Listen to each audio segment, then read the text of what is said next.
Yo, what up, Fight World? It's your boy Ego, and I'm back with the gang. I said I'm back. Yay. I said I'm back with the gang. These other man fans can't hang. Yay. West Coast riders coming right behind you. Shoulda never fucked with me. I want money, Jose. I want rest till my go free. Thug life, outlaw, west side, put the Bay Area on my back. We working.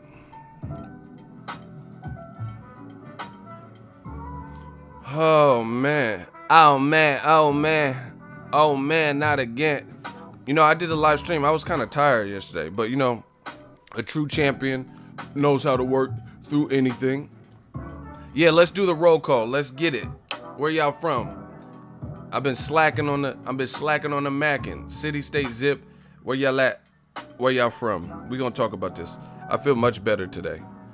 Yesterday was exhausting. I was like trying to get ready. Still ain't left the house, you know, so I wasn't able to go for the media day today. But I'm at the point in life where peace of mind matters, you know what I'm saying? I could have made it, but I would have been like falter, you know, other stuff wouldn't as smooth. So I'm about peace of mind. So I just wasted because I got the hotel book, so I just wasted a day, and I'm not gonna be there for for that day. But peace of mind matters, you know what I'm saying? You get to a certain age, peace of mind definitely matters.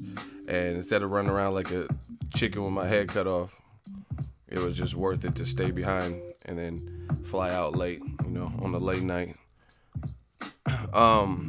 Miami, I see y'all. H-Town, 2 H-Towns back-to-back, 7-1 tree, I see y'all. Chicago West, Garfield Park, Kansas City, gang, Akron, home of the King, LeBron. That he does a lot for community. I appreciate LeBron James. You know, he's greater than Michael Jordan in that regard, for sure. Like giving back, and, you know, he does have a big heart. Shout out to Elkhart, Indiana, Kansas, 316, 45 South, Beltway. I see y'all. Laredo, Texas. I see y'all. Y'all still part of the gang. Sleepy Hollow, NY, Kansas City. And Dr. Dre said, "Nothing, you idiots. Dr. Dre's dead. He's locked in my basement. Feminist women love Eminem. Chicka, Slim Shady. I'm sick of him. Look at him. Walking around, grabbing his you-know-what, flipping the..." Let's get it, man. Bradford, England, up in here. Shout out to Alex Trenton. U.S. Marines, shout out to everybody who serves. We appreciate your service. He said he's stationed in San Diego. I salute to y'all. Hold it down. You know, I see, and you know what the funny thing is, like this Colin Kaepernick, people burning Nikes and shit, trying to act like they supreme patriots. What about the millions of homeless veterans? You know, people who are literally, I see some of them in San Francisco, you know, when I go out there. And what happened to them? Why, instead of burning the shoes, why don't you donate them to a shelter or to some kind of veterans charity or something, instead of burning them? And people don't understand. Why would Nike give a fuck if you bought the shoes and then you burn them after?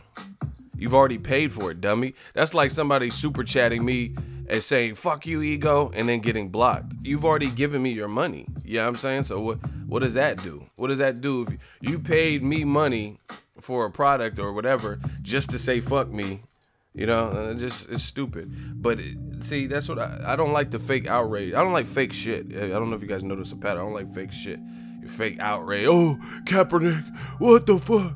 He's unpatriotic. Motherfucker, when's the last time, whose draft did you join? You know what I'm saying? People didn't serve in the military. You know what I'm saying? What have you done patriotic? What have you done positive? You litter, you know, you care about America so much, but you driving on the freeway, throw a cheeseburger wrapper out the fucking window. You know what I'm saying? Like, stop it. Acting like, oh, Kaepernick, he's so un-American. Motherfucker, half of y'all is un-American. You know, not treating your fellow Americans with any level of like dignity. You know, you won't let a car come in on the freeway. They try to merge and you won't let them in. You know, motherfuckers want to act all patriotic and shit though. Fake shit, man. I don't like that fake shit. So shout out to Nike for taking a stand, and you know, doing something that some perceived as risky because of Colin Kaepernick. And it's funny that Colin Kaepernick boycott. People forget why he was boycotting, you know, and now people are trying to boycott his boycott. You know, it's the same old shit they always do. They start a Black Lives Matter. Oh, all lives matter. Fuck you mean Black Lives Matter? The Black Channel. Why do Black channels think that Black Lives matter? Black lives don't matter. Kill them all. Kill them. All lives matter. Like, you missing the whole last point. But Ego thoughts on Eminem attacking all new rappers. I feel him. A lot of these new rappers ain't talking about shit. Xans, purple, perks, I got like what the fuck is that? You know what I'm saying? I grew up in there was actually talented people, like where people could spit and your head would spin when you heard Big Pun or Big L said, oh my God, did he just say that? Oh my God. Man, I haven't felt like that in the music from any new artist, you know? And I don't consider like the Kendricks and J. Cole, I don't consider them new artists, Drakes, you know? But I feel them. Music lacks something. There's a certain feeling you get when you reel and you spit and people are feeling your shit.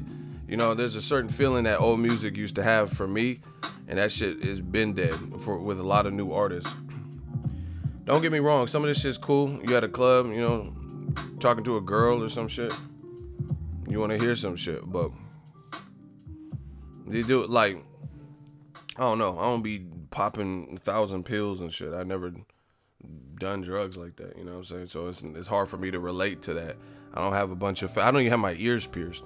You know what I mean? I have no tattoos. I'm boring, I guess.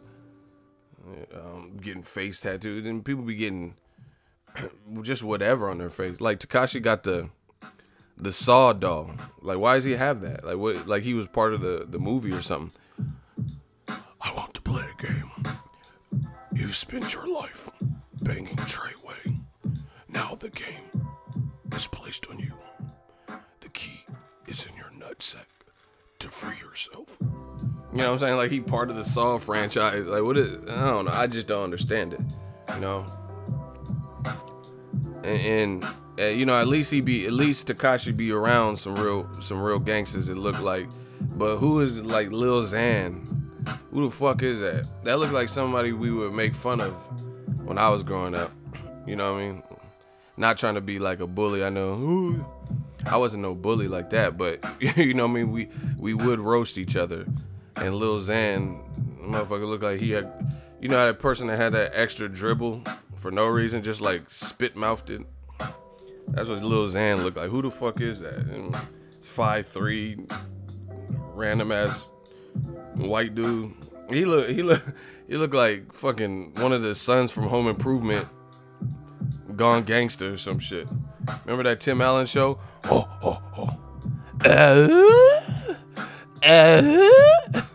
Like, who the fuck is Lil Xan? Then he gonna say something about Tupac. Get him the fuck all the way out of there. He said Tupac's boring. Bitch, you boring, motherfucker. You ain't got one hit that compares to Tupac. Keep your head up. What is he known for? I don't even know, like, real shit. I don't even know how some of these dudes is on. I don't even know how they came in the game. Like, I just start seeing them. You know, I don't even know who they are, who they impressed. You know, the game is different. You know, and then you got something like NBA YoungBoy. He like, you know, I ain't really dug into it, but it sounds like he's cool. But then he just said he got herpes or some shit. Like, bro, this shit, these youngins are living this crazy shit, this crazy life. You got hella kids and you got herpes, man. Man, I ain't putting no STDs on wax. Fuck what y'all talking about. You know what I'm saying? I'm sick as his rap. I'm sick and I got the clap. And I'm not finna put that in the bar. What the fuck happened to the music? Hold on.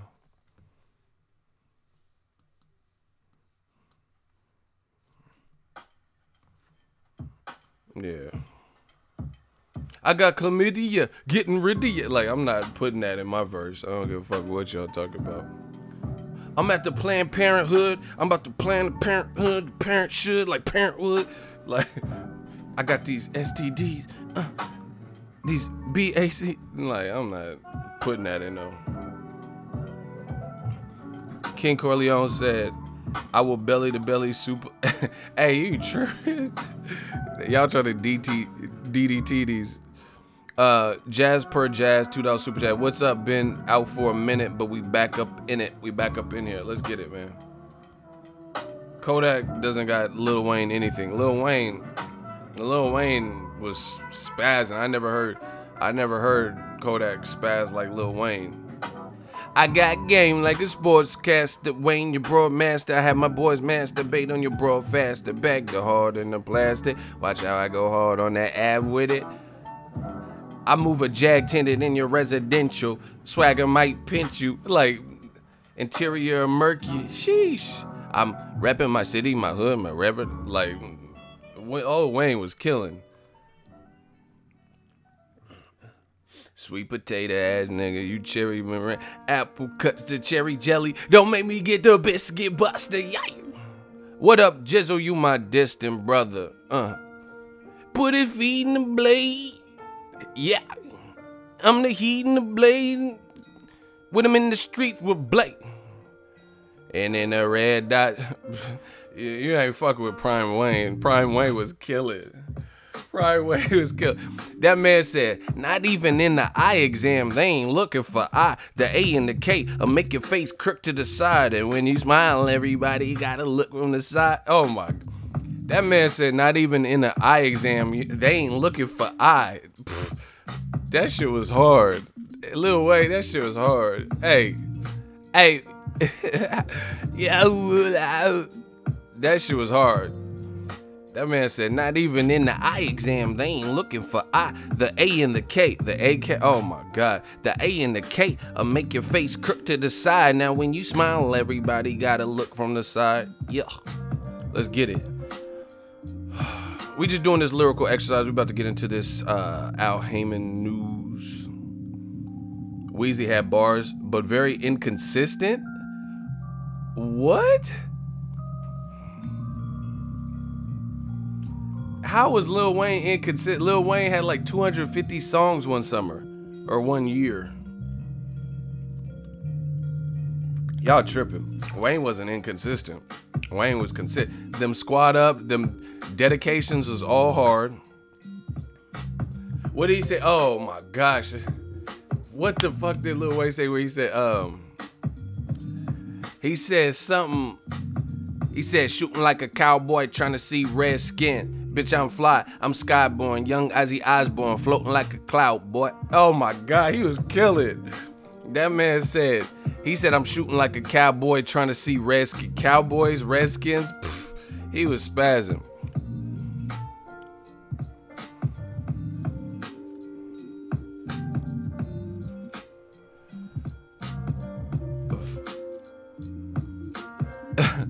Hey, these dudes is wildin'. Hold on.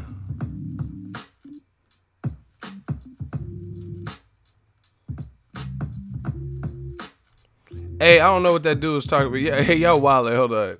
We gotta calm it down. People are talking about crackheads in the comments. I'm like, what's happening? What's happening?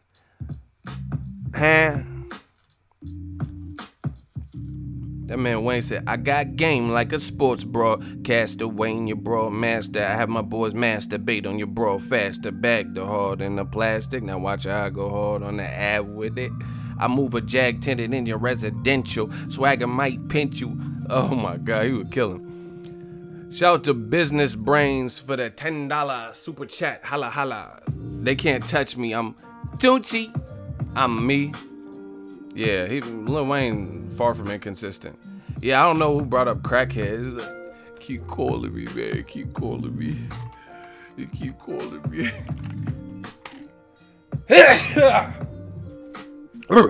Excuse me.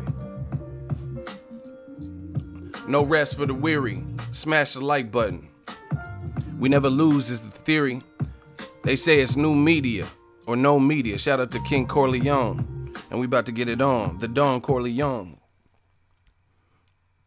Once again, it's on. Let's get it. Now, Al Haymon got these boys shook, man. Yo, ooh. See, the thing I'm loving about this whole movement is it's empowering, because all you have to do is speak the truth, and then when you're proven right, you just reap all the benefits. Like Lil Wayne said, fruits of my labor, I enjoy them while they still ripe. We still having a good time. We having a good year because new media chose. We can't be too good, guys. I chose to be the bad guy. Fuck it. Shout out to Del McCree, $10 super chat. If you say Lil Weezy don't have bars, you just hating on Dirty South. Show some respect. Yeah, man, Wayne had bars. I don't care what. I got songs where he was spazzing. Shout out to Del McCree. Yeah, y'all hating. See, this is the thing. I'm not trying to go in on the young generation, because a lot of people, like, I'm not even as old as, you know what I mean? I'm not Eminem age and shit like that, but the young generation don't want to hear it. Yo, you fucking old heads and whatever. Old heads, old bread. You know what I'm saying? Get your bars up. But it's about like longevity in this game. You know, like I said, name a Lil Xan type of dude that you think is gonna be around longer than LL Cool J. LL Cool J been around since the 80s and been relevant, you know, whether he parlayed into a TV show or a movie or got an album coming out.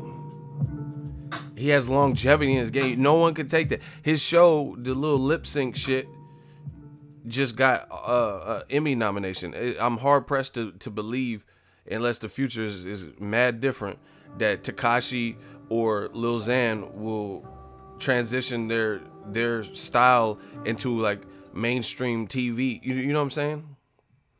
Like, can you picture Tekashi in Deep Blue Sea or Lip Sync or Lil Xan or something? You know what I'm saying? So they gotta think. They eating right now. I'm not hating. I don't care. I'm eating. We all eating. That's cool.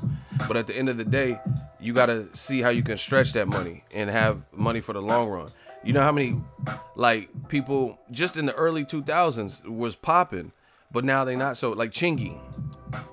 It was weird how we met, huh? She was with her mom at Bank of America. I'm with my son Cash in a check. Where's Chingy? Like, where has he been? I like that way you do that right there. Like, you know, so we've seen it. We've seen a ton of people. Chingy was popping. He had that Jackpot album, all this shit right there and all that. He had millions of sales at the time, you know, so it's nothing new. But the difference is now this new generation, like someone just said, they have even more gimmicks. You know what I'm saying? So whatever. I don't care. Motherfuckers gonna do whatever they want to do anyway. So fuck it. We worried about us.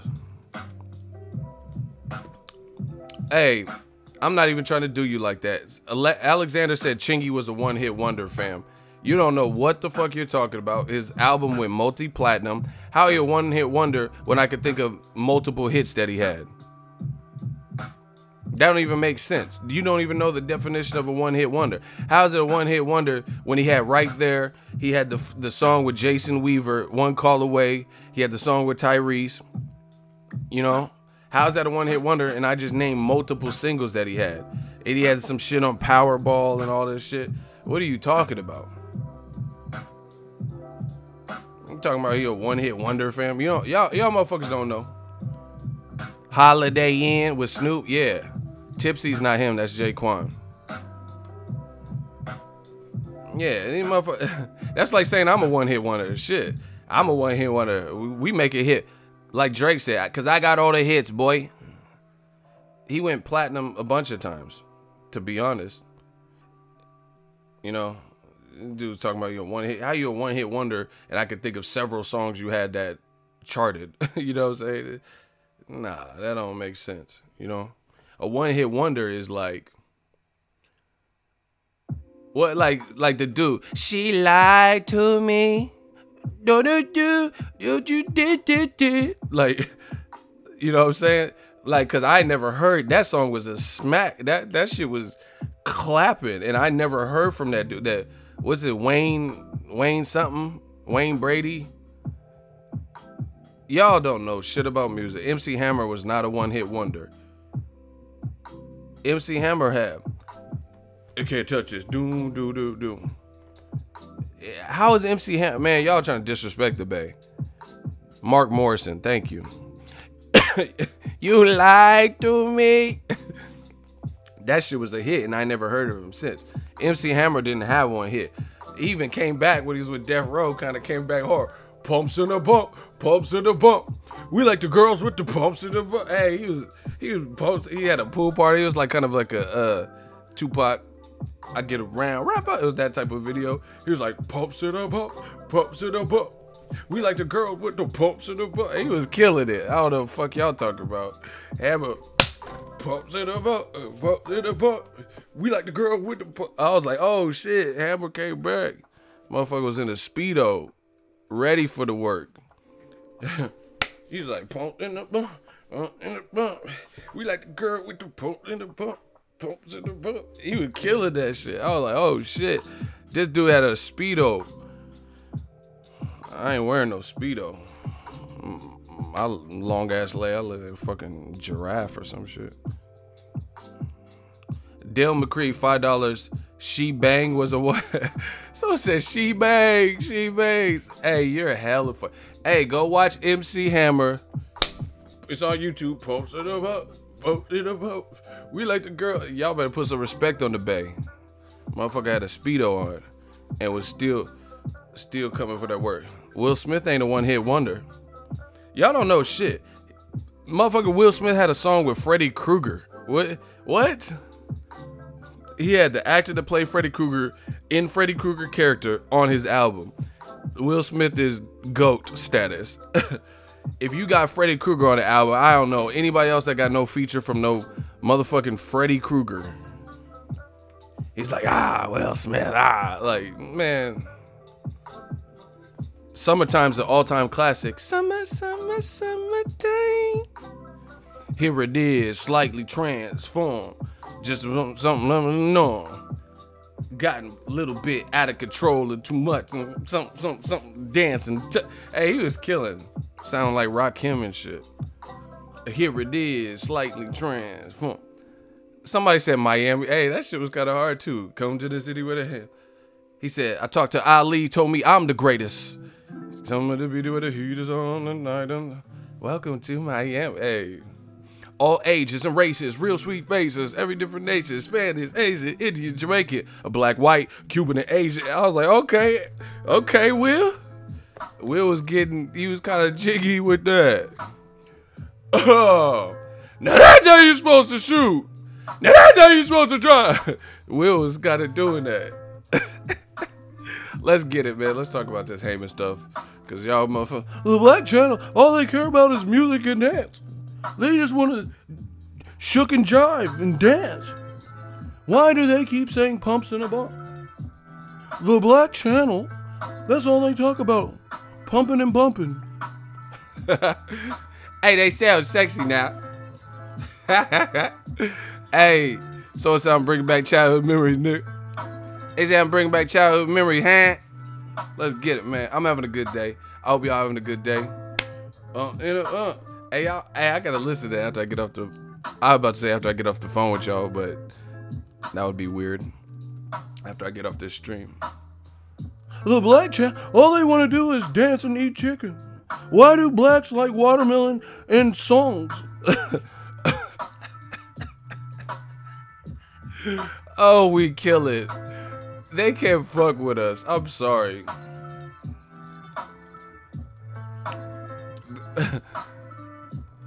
Pumps it up, up it up. We like the girl. Oh my God, they can't fuck with us, man. Shout out to Oaktown, MC Hammer. But that's what happens when you're on top. You just have fun with this shit. Al Haymon, he rocking these boys. Man, you will get rocked when the shots drop. Oh my gosh, Al Haymon rocking them. He rocking them like Rocky, rocking them to sleep. Rock-a-bye, baby. He hitting them with that rock. That Dwayne Johnson, the people's elbow. Oh my gosh. So, oh, you didn't know Biggie's homeboy shot you because they bragging.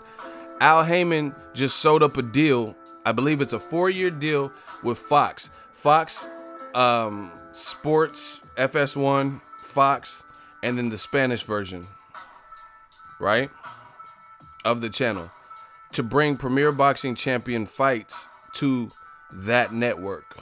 Great news for boxing fans, because that means more boxing. It's a 4-year deal with Fox. That's, I mean, Al Haymon keeps breaking ground. Now, I was kind of tired, so I'm just going to talk about what I said, some of the stuff I said yesterday. Shout out to Ricky Samuel, $2 super chat. He said, Ego, what's good? Uncle Al has spoken. Yeah, and he's spoken in a major way, and we're going to talk about it. Pumps in a bump. I can't get that song out of my head. Al Haymon, the thing you got to respect about him, unless you just hating, everything is done away from the public eye. He ain't all in the video dancing. He not doing none of that. And you just hear about his moves. It makes him like almost like some Batman or some shit. Like people don't know who is this guy, you know? That's what it really makes Al Haymon. You know? Because hey, all these people are talking, oh, you ran out of money, you motherfucker. PBC, they can't pay their fight. He lets them talk. He lets people talk. He don't get on the interview and that's not true. How are you doing? He's not responding. He got a deep ass voice. I'm trying to tell y'all. I thought it was God on the phone or some shit. I was like, oh shit, God. Nah, he got a, Al Haymon got a voice. His voice is kind of deep. Pause. Like I don't even know if he has emotion, cause he was I heard him on the phone joint, and it was like his happy, like, you know, I don't know, it's hard to explain. You know how some people, they never really show like too much like Miguel Cotto, he rarely is like smiling and stuff. He's always serious. They'll be like, oh shit, Daniel Gill said he gonna beat your ass. What do you think about that, Cotto? Cotto will be, I've been training very hard for Daniel Gill, and I believe my fight will show. Like, what, motherfucker, you ain't mad? He says you're a bitch. He said your wife has this. She got a rack on her. And, I'm Miguel Cotto. He say my wife, she has big chest, but I will prove in the ring in Yankee Stadium, New York, what Miguel Cotto is about. Like, motherfucker, Miguel Cotto don't ever have no emotion to this shit. They trying to hype him up and shit. Oh shit, he said he gonna snatch your bitch. He said that's why I fucked you. You know what I'm saying? No matter what you do to rile up Cotto be like, it feels good fighting in the Yankee Stadium with, I believe, Daniel Gill. Like what? Motherfucker, he talking that shit. You know what I'm saying? No matter what you do, you could go to the press conference and throw paper towels like Donald Trump. You're like, yeah, Puerto Ricans. You know, say something crazy. Why was Donald Trump in Puerto Rico? That was so disrespectful. Why did Donald Trump throw paper towels? They're going through massive natural disasters and hurricanes and flooding, power outages. Donald Trump ass think he's Steph Curry. Steph Curry with the shot, boy. Like, hey, Trump tripping. Shout out to Dale McCree, $2 super chat. Al Haymon is the boxing godfather. Yeah, that man disrespectful. Shout out to all my Boricuas. Shout out to my Puerto Rican people. Mira, papi, I see you. Yeah, but anyway, Miguel Cotto, he don't miss a beat. He just, Miguel Cotto in the New York Yankee Stadium. Like, who's the best fighter you ever fought? I would have to say Floyd is like motherfucker, why you always quiet? Like, they need to put Cotto's mic on THX so I could hear that shit. I don't even know what he'd be saying half the time. Hella quiet. Like, motherfucker just woke up and I am in Yankee Stadium to promote the fight with Floyd No, I believe Floyd is. He's good. I know. If like what, motherfucker? Can you? I'll be listening to the press conference. Can you please turn Kodo up, huh? So I can hear what he's saying. You know, I don't know what Kodo be saying because we hella quiet and I want to thank HBO. Then he just paused for no reason. Like what are you doing? I want to thank HBO.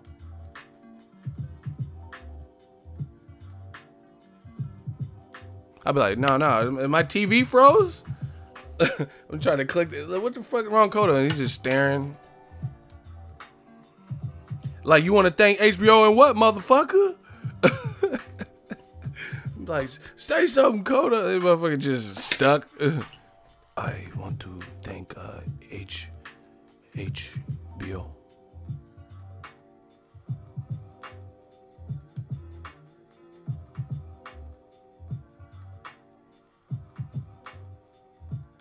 Like, what in the fuck just happened? Kodo on stuck. Kodo paw. He high right now. He's stuck. He on stuck. What the fuck happened to Kodo? He ain't gonna make it out this fight. He might get knocked out. Motherfucker stuck. You know, motherfuckers take everything in the pre-fight. And like, I ain't never seen a person get stuck. He must have had a hard training camp. He about to lose to Floyd because he got stuck in the middle of thought. Motherfuckers always be trying to make like they know some boxing. Shut the fuck up. I remember somebody told me that Floyd Mayweather gonna lose to Canelo because he was at the face-off and he was chewing his gum hella viciously. Like, he was like, oh, you seen how Floyd, look at his mandibles. Like, look at his mandibles. You don't know. If you talking about some mandibles, you don't know shit about boxing. They said, look how fast he's chew that gum. Chew, you fucking Floyd monkey. Like, what? Oh, you fucking monkey, Floyd, chew the gum. Like, what the fuck are you even talking? What's that got to do with me chewing his gum too fast? And then Canelo gets his ass beaten and you never see, you know, you never see those same people. I had the channel back then. Somebody really told me, because I told you Floyd would beat Canelo. Canelo can't handle Floyd. They said, oh, you're stupid. See, I've been new media before new media. Slow it down. Let me rewind that. I've been new media before new media. I've been talking the same type of talk for years, but we didn't have the name. I didn't have the name to it, you know, but we've been doing this at a high level. And I remember I was like, yeah, I believe Floyd's going to take it probably handily, easy, you know. Canelo, he showed fatigue versus Shane Mosley. And then motherfuckers, I'm breaking down the fight, mind you, why Canelo is going to lose to Floyd. And they was talking about he was chewing his gum too fast. He's nervous. Look how he's chewing that fucking gum. When motherfuckers say shit like that, I know you don't know shit about boxing. You can't. Because ain't no coach in America, no trainer looking at some mandibles or whatever the fuck he was talking about. How fast you're chewing gum. Oh, look at Floyd. He has that bubblicious in his mouth. He's chewing too fast. He's like, whatever. Hola, ego. Hola.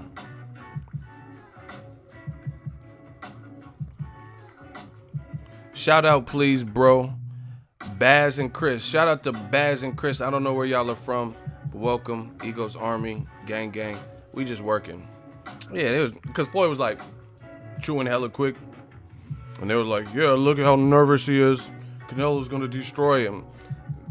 Canelo was punching the ropes, and Floyd was like, hey, Floyd tried him with that. Billy Joe Saunders copied it with Lemieux. Floyd played him with that.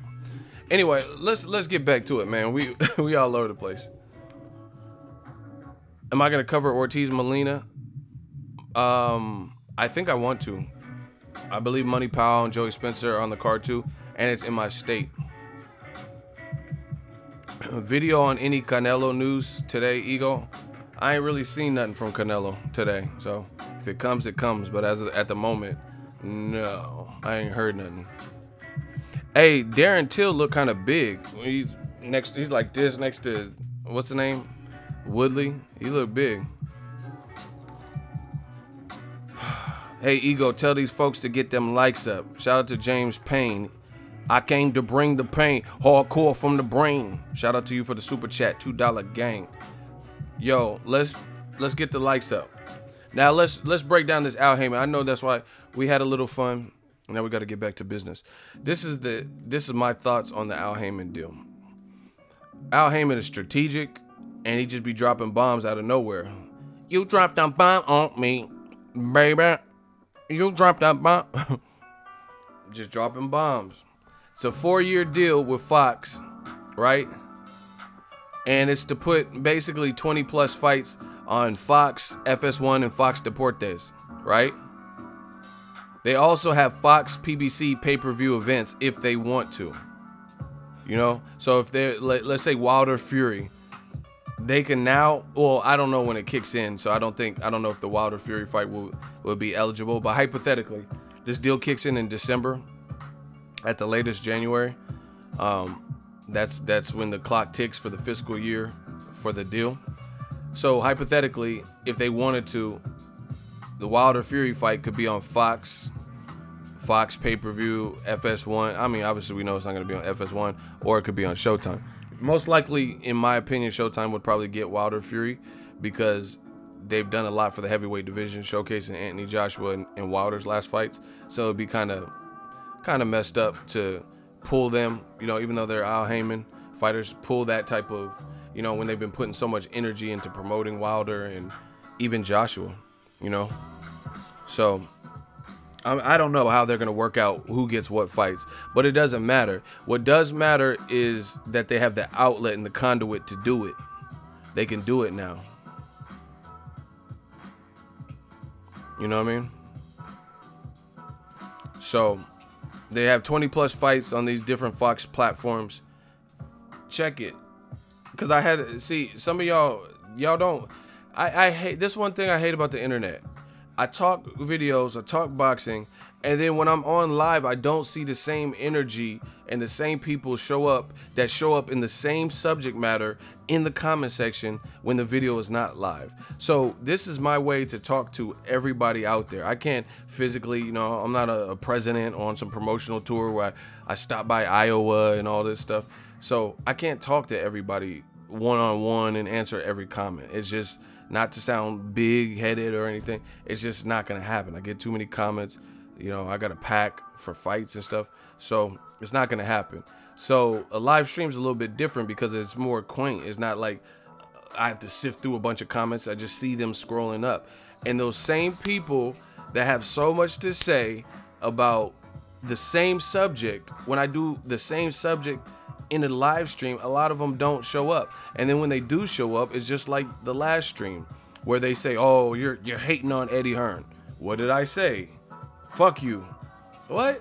You know, blocked. And then the shooters block them. So once again, shout out to Pedro. He said, Ego, where you from? Big ups from Dallas, Texas. I'm from everywhere, people. I was born in New Mexico.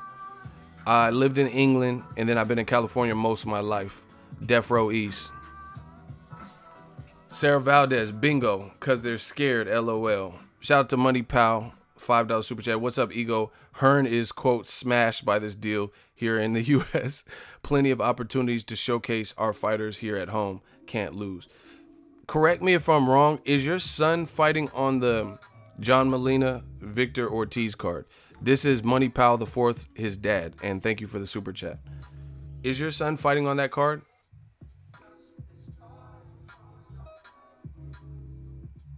Yeah, man, but Al Haymon, he dropped the bomb with this one. Like I said, he's a private dude. He does all this stuff behind closed doors, and then he just released it. Okay, so make sure you guys, if you're going to be in the Ontario, California area, go check out that card. That should be a good card. I'm actually looking forward, even the main event, Vic Ortiz versus John Molina. It's not the most meaningful fight. I'm not trying to sell you nothing, but it should. Somebody's probably getting knocked out based on how they fight. And I was looking at the face-off because they did like a presser. John Molina looked big. He looked bigger than Victor Ortiz. And I'm like, what the hell? So I think it's an interesting fight. Joey Spencer's going to be on the undercard. F.A., he's going to be under the undercard. He didn't get much of a fight in his last fight because the dude walked out. Harper dude walked out. Money Powell, the fourth, is going to be on the card. I mean, see, this is what Haymon and them are doing. They're putting together these cards, and it's unbeatable. Because if I'm not mistaken, I think this falls on a Sunday. I I don't remember off the top of my head, but I think this card is a Sunday card. So, what are we talking about? Sunday, and you're getting all these people that you've heard of fighting on the card. You know, and this is once again, I'm just giving you my honest opinion, like I always do. Eddie Hearn talk big shit, you know, like, oh, I'm coming, guess who's coming into town, things like that. He said all these Americans are gonna be running and fleeing, and he was boasting about it. And yet I haven't. No, Joey Spencer fought last on the Berto Alexander card. That was on a Saturday. Do that, you need the talent. You know, you have to have a talent pool to draw from to take over anything. How are you going to beat somebody who has a bigger stable than you if you can't acquire the talent that it would be needed to get a new platform on the ground? See, this is the other thing. Everybody that clicked up, this is like, I'm telling y'all, man, this boxing game is like prison. And I ain't never even been to prison. But it's like prison in the terms of people click up. You know, you see like the Aryan Brotherhood and Mexicans and blacks. Everybody's linking up and clicking up and stuff. Same thing with new media. When new media came out, if you guys remember, in boxing, there weren't a lot of different factions in boxing. But then we started banging new media, and then you start seeing different people emerge and different groups emerge. I mean, this is all factual. You can date it back, right? And that's what is happening in boxing. People like are clicking up, you know, clicking up. Top Rank is like pledging allegiance with ESPN, so they got a strong relationship. They in it for 7 years together, you know, unless someone breaks the contract for whatever reason. Al Haymon clicked up with Showtime, which, you know, to be expected because he's been working with them, and now Fox. Eddie Hearn clicked up with the, you know, $1 billion venture with all these guys, investors have all this money. But here's the thing.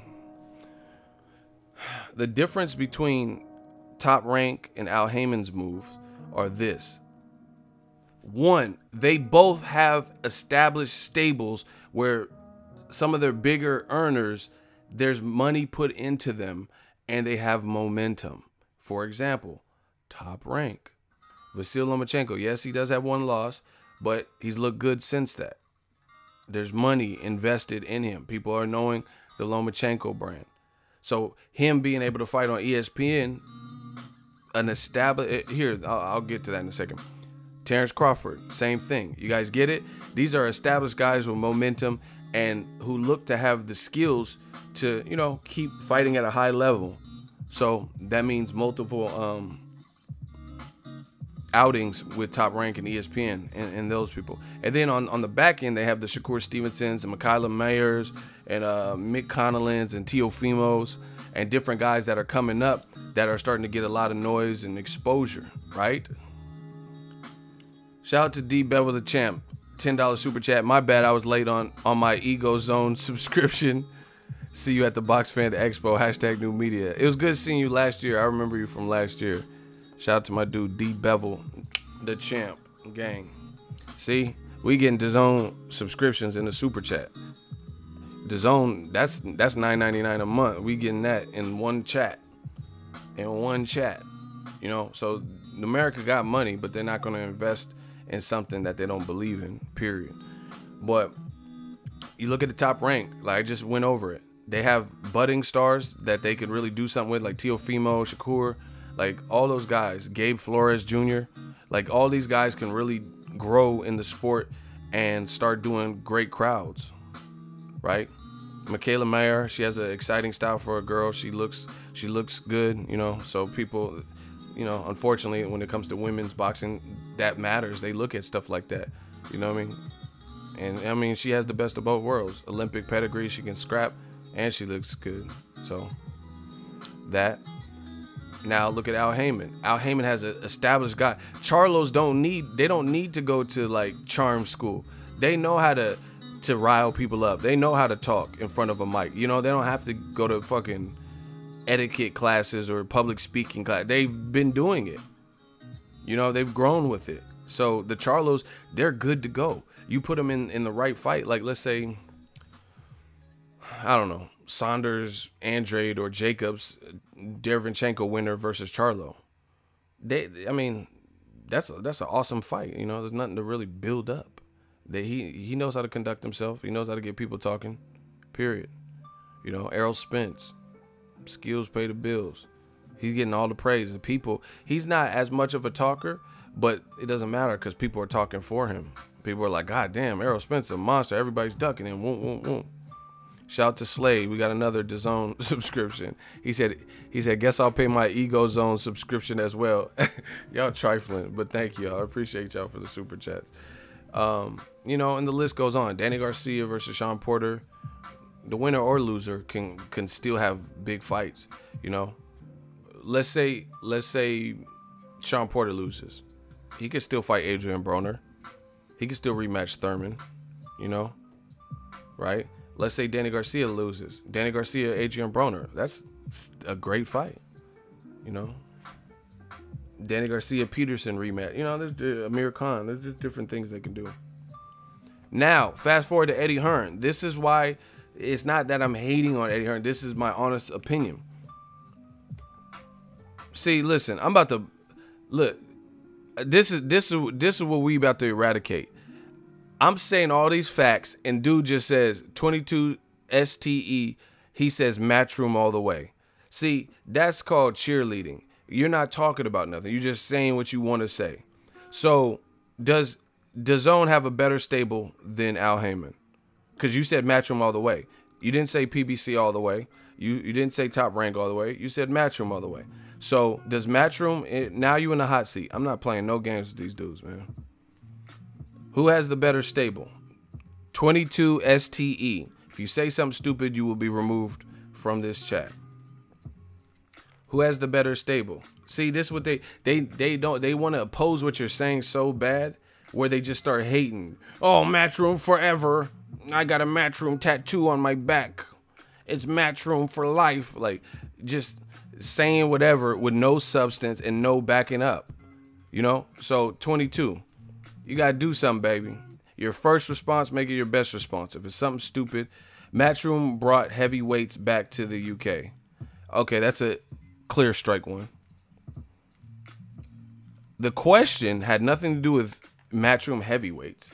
And even using that dumbass point, you said they brought heavyweights back, and they don't even have the biggest heavyweight fight this year.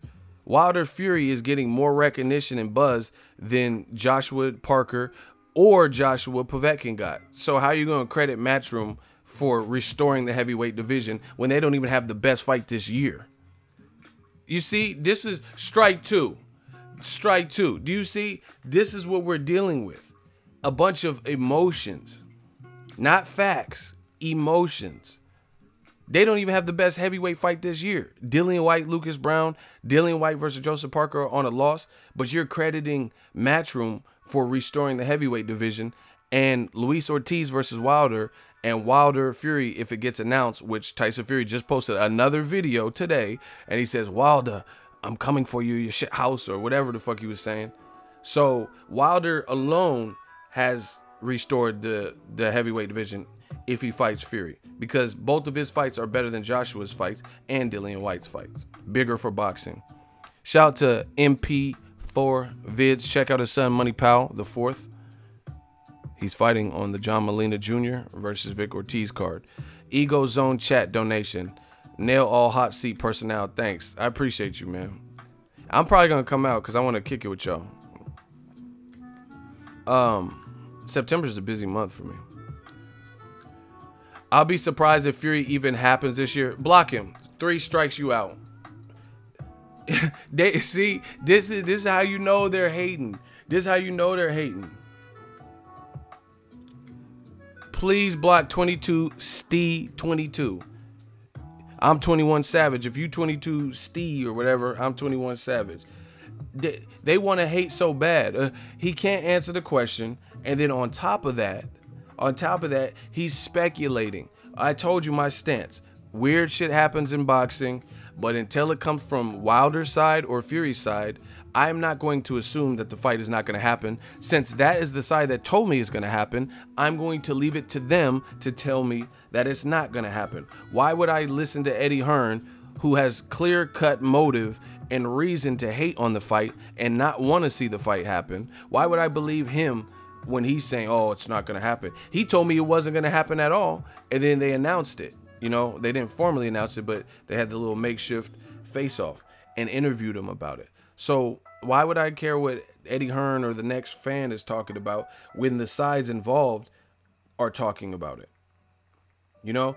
And listen, we gotta, like, hey, I told you, one of my favorite books, Robert Greene, 48 Laws of Power. Crush your enemies totally. Boxing fans, Ego's Army, if you really respect this sport, you got to do me this solid, and I think it's more than fair. These dudes that perpetually and continually get it wrong in all of their videos, y'all got to stop supporting that. Y'all got to stop giving the views. Stop bickering with them. Stop arguing with them. When do we get to a point where, hey, bro, you've been wrong all year, 4, 5, 6, 20 times. We got to draw the line in the sand somewhere. You know, I understand people want boxing. We're all boxing fans who want fresh content. And I never tell y'all who to watch and who don't watch. But at the end of the day, you know, how is it? It's a toxic channel or person if everything they say and advocate for always fails. Oh, Al Haymon, he's broke. He's running out of money. And then Al Haymon announces a mega deal. And you go read the article on Ring TV. This is not a new media article. That's Ring TV. It says Al Haymon has the most money with his pool of fighters in his network or his network of networks than Eddie Hearn. That's what it says literally in the article. I didn't pin it. Mike Coppinger did. And y'all listen to them hate time and time again, be wrong time and time again. When do we draw the line in the sand? They keep saying Fury's not going to fight, but he keeps saying he is going to fight. So what are the consequences? We need to start establishing a new form of government like we've been doing, Death Row East. Believe in that. We need to get a lot more severe with who we like. And listen, this is not even just boxing for me. I'm talking about in life. Y'all got to be very calculated about who you give time to. You know, I don't really care about money. You know, I mean, within reason. But money, I'd rather somebody waste my money than waste my time. You know why? Because I'm a hustler. I'm a natural born hustler. I'll always get money back. Somehow, some way. I'll find a way. You know, I've been super broke, couldn't even afford a buck double at McDonald's. And I found a way out of that hole every time. Natural born hustler, you know? So I'm not saying I want people to waste my money. I'm not saying I want to waste money on people, but I would prefer that than waste my time. You know why? Because time I can't get back. Money I can always get back. I know how to flip. I know how to do bad for a little while and while I get my shit straight. You know, I'm not going to fuck around and get a revolver and blow my head off because things aren't going my way, you know? So I'd rather you waste my money than waste my time, you know? And you guys got to look at it in life and in this boxing stuff. Listen to who you're listening to. Like, motherfuckers not covering fights. You never see them travel. They're always hating and they're always wrong, you know? You got to be cognizant of who you're giving your time to. Time is important because you can't get that back. You know, who wants to be in a relationship with someone for 8 years and invest all this energy, get a dog together that you both own, and then she's cheating on you or you're cheating on her and y'all break up and go y'all separate ways? You just wasted 8 years of your life, especially if you didn't do what you wanted to do in that 8 years because you were like catering to this relationship or because your spouse or significant other didn't want you to. Y'all gotta start looking at this. And you know, these dudes, the old media, I promise you, when it's all said and done, they won't, I'm not saying they won't exist, but we gonna strip away every ounce of credibility they have until they start speaking the truth. And you'll see people, they're gonna either come around and start speaking that real boxing shit that we all love and enjoy, or they're gonna be proven so wrong that if they choose to go down with the ship, then that's what's gonna happen. It'll be like some Titanic shit, you know, and you can go down with the ship. with your old way of thinking. You have to evolve in this game. Me, including me. I'm ready. I don't fear no challenge. You know, if YouTube changes the infrastructure, I might not always like it, but I can adapt. Like Eminem said, I'm not a rapper, I'm an adapter. I can adjust. Straight up. I'm not worried about it. I'm not worried one bit in the least. Because I'm a chameleon. Everything I've ever done, I'm a chameleon. Oh, I need to blend in with this tree? Boom. I'm the tree. I need to blend in with this leaf, turn green. Bow, I'm green. You know, I can, no matter where I'll be, in a 5-star restaurant, I'll be in the hood. It don't matter where I'm at. I'm always good, you know, because I'm a chameleon. I can adjust. I can adapt. I can talk to people. And once you have that, once you real, then it is what it is. But my main point is this. Y'all got to be careful about who you listen to and the time that you waste. And like I said, these dudes that are constantly arguing and we're getting constant pushback and they're always wrong each and every time. What is the ramifications? What are the repercussions? What are the consequences for constantly being wrong? That's all I want to know. Now, if you say there are no consequences, then fuck it. It's complete anarchy. You know, anyone could just say anything on their channel. And you guys are gonna still support, you know. So that's why I say that's why I don't encourage you guys getting in these long-winded arguments. Let them just be wrong and sit and suffer. You know, they get I doubt Fury's gonna fight. You don't want Fury to fight because you don't care what happens with boxing. See, I'm about this life. I care about boxing more than any promoter, more than any advisor, more than any fighter. I care about the sport. You know. I don't give a fuck about the individuals more than I care about the sport as a whole and the growth of the sport. So why are you constantly pessimistic that the Fury fight? You should be happy that the Fury fight should happen. That's one more great fight. But these dudes are so toxic that they would rather, just to save face because they've been wrong so many other times, they would rather be right on this, even at boxing's sake. You know what I mean?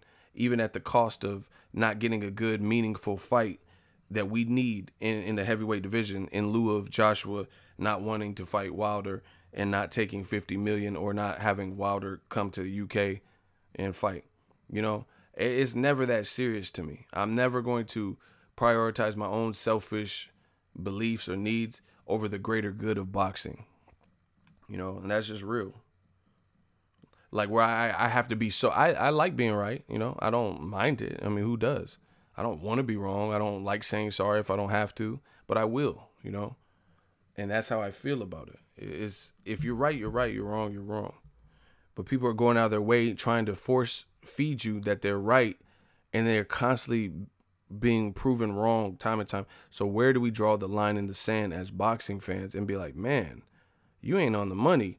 You falling off. Everything you say is looking horrible. Oh, Tyson Fury's not going to fight. Tyson Fury just posted this. Traded. Deontay Wilder. We're coming for you. Bronze bomber. Your third place. Boom. Boom, boom, boom. Yeah, we're just hiring more, could be. Traded. Deontay Wilder. We're coming for you. Bronze bomber. Your third place. Boom. Boom, boom, boom. Yeah, we're just hiring more, could be. 12 hours ago. Bronze Bomber, I'm coming for you. So, once again, my question to you is this. People keep saying the fight is not going to happen. I told you my stance. I can't control if it does or doesn't happen. But based on the side that told me it was going to happen, and the side is continually telling me hey, wait, it's going to happen. Right? Then why would I be so doubtful that it's going to happen? Based on what? Tate Jackson, AJ is the best heavyweight on God's green earth. See, we not believe in that. The only the way to prove that is to beat who the people want you to fight. How are you the best heavyweight on God's green earth and you didn't even fight the in prime undefeated guy around your age bracket? You see, that make sense. Anthony Joshua's good, for sure. But how is he the best? See, they want to anoint him without earning it. This is classic old media shit. Classic. Lomachenko's the greatest lightweight, but him and Mikey haven't fought. How do I know that? How do I know he's the best lightweight when he got one fight where he got knocked down and it was a tough fight? How I know he's the best lightweight? You know, you didn't beat no in prime Devin Haney, or, you know, you didn't beat Mikey Garcia, most importantly. How do I know you're best? See, that's why it's like it's 1 and 1A, or 1A, 1B, or whatever you call it, for Mikey and Loma. They're both the best at lightweight until they fight. I don't know who's the best. Or unless someone else keeps doing mad things in the division, but there's not that many people left in the division. So shout out to D Bevel the Champ. HBO is starting to look like the last days of WCW wrestling. Hey, I'm done. Yeah, remember when Sting and all them went over to WWE?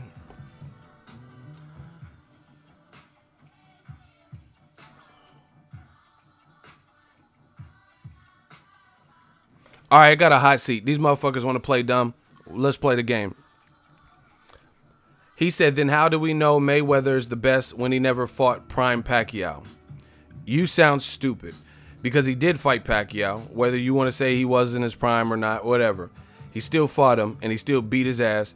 Second of all, he still beat everybody contemporary. The world doesn't revolve around Pacquiao only, you know?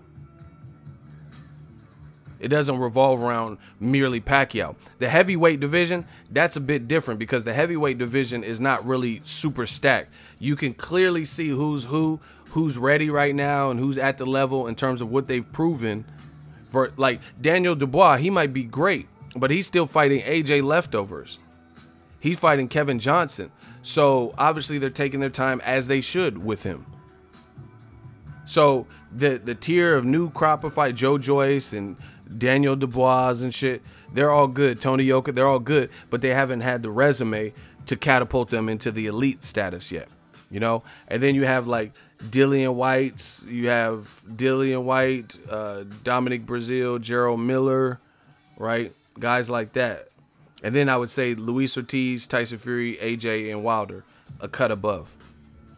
It's very easy to determine that. What's this dude's name? I forget these bums' names. What is the dude's name that I'm battling in the hot seat?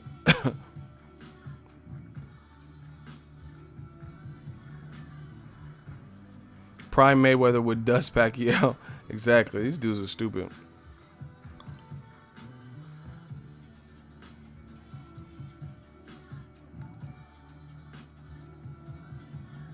What is this dude's name? The hot seat dude.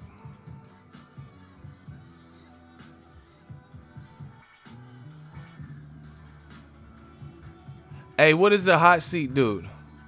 Oh, Jay Trill. I'm about to body this man. Yeah, we'll see how trill you are. Yeah, anyway, Pacquiao's younger. Pacquiao's younger than Mayweather, like everyone in the comment section is saying. He's younger, so he has no excuses. He was supposed to be the guy that knocked out Mayweather, and he didn't. And actually, to be honest, if y'all really want to be honest, Pacquiao's a legend and all that, but y'all put a lot on Pacquiao. You know what I mean? That's how I know who's a real boxing fan. Pacquiao's good, but he's been knocked out multiple times. Like, what are we even really talking about? You know, Pacquiao has as many losses. He has more losses than like Amir Khan and Broners and shit like that. And they've been knockout losses, some of them. Broner never been knocked out in his multiple losses. He like 3 losses, never been knocked out. Pacquiao got knocked the fuck out on more than one occasion, 3 times or whatever, 4 times, whatever. What are we talking about? Mayweather's great, no one could deny that, but man, there are so many what ifs that could have been. Block him. He ain't talking about nothing. I mean, do we really have to? He just admitted, like, when they start copping, please, oh, Mayweather's great, there's no doubt about it. That's backtracking. We're done. It's not even a hot seat because you had to backtrack. You just admitted that Mayweather was great, but then you also put the hating ass comment, how do we know Floyd is great? You just said that. If that's not backtracking, I don't know what it is. Block him. That's an automatic disqualification. Or not even a disqualification, an automatic L. You just admitted what you were arguing against. And I am Mexican. I don't care what you are. I know you about to be blocked when my shooters get a hold of you. I don't care. J Trill, you not Trill. You're the weakest link. Goodbye. Like, get him out. Get him all the way out of here. Hating ass dude. He just said, oh, how do we know Floyd's great when he didn't fight? And I'm Mexican. What does that have to do? What does you being Mexican? See, you know what I mean? What does Mexican have to do with it? At all. Floyd beat Mexican fighters too. All of it. He beat everybody. He beat Canelo, beat Oscar De La Hoya. Like, what are we talking about? These dudes be looking pathetic.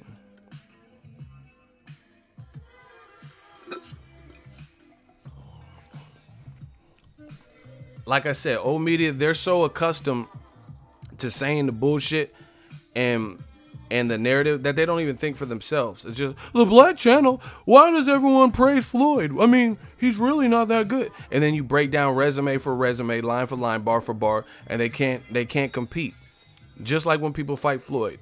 When you debate Floyd, they can't compete because at the end of the day, their hatred shows through, and you see they don't know. He said, how do we know Floyd is great when he didn't fight a prime Pacquiao? Right? But then he admitted, like after I started dogging him, he admitted, oh, we all know Floyd's great. Then what you hating for? What are we even arguing for? So we know what that energy is coming from. The Black Channel. They don't want to give Floyd credit for shit. Period. And, you know, all the, oh, he's a runner and all this bullshit. You clearly haven't watched the man's career. Because it's not about just running and stuff like that. Floyd was a killer. Floyd used to get knockouts, but you got to evolve. Bernard Hopkins got more knockouts when he was younger, too. Pacquiao got more knockouts when he was younger. You know, it's about evolution. You're not going to just be fresh when you a spring chicken, you knocking everyone out, people that are more your natural weight, and then you move up several weight classes and stuff and able to get them new knockouts. You know what I'm saying? Like, listen, and you got to really analyze this. This man, Floyd, moved up 5 weight classes and remained undefeated for 21 years, right? Victor Ortiz has primarily stayed in the welterweight area for quite some time, and he has multiple losses at welterweight. Josecito, Floyd Mayweather, right? Luis Collazo. He really lost to Devin Alexander. Really did, and they said it was a draw, right? Maidana, that might have been at 140. But either way, you guys get the point. So Victor Ortiz couldn't even conquer welterweight, let alone multiple divisions. So what are we talking about? Block Tate Jackson. He calling somebody a bitch. You know, we're not dealing with these unexplained. Who's a bitch? I ain't Queen Latifah. Who you calling a bitch? UNITY. We just gonna block you. If you that vague with your message, Tate Jackson, get him gone. Clap that fool. You just came on the chat, bitch. Block him. Shooters. Is there anybody here? Block Tate Jackson. Ruben Reyes. Let's move from this and talk Garcia versus Porter. You move from this on your channel. You go talk about what you want to talk about. You don't control it. This is like a roller coaster. You pay your admission, which is your attention, and then you sit back, buckle up, and enjoy the ride. AJ runs back and block. Do we have? Hold on, I gotta get this dude out of here. He's just saying the retarded shit. Fuck. Thank you, shooters. I don't know if y'all was on breaks. This dude is AJ runs boxing, bitch. Fuck y'all. He was just going crazy. Son of a bitch. AJ runs this whole motherfucker. I know it's the same dude that we just blocked. Thank you, Wrench Mafia. God. Why do they keep coming back, man? These dudes are like pimples and shit.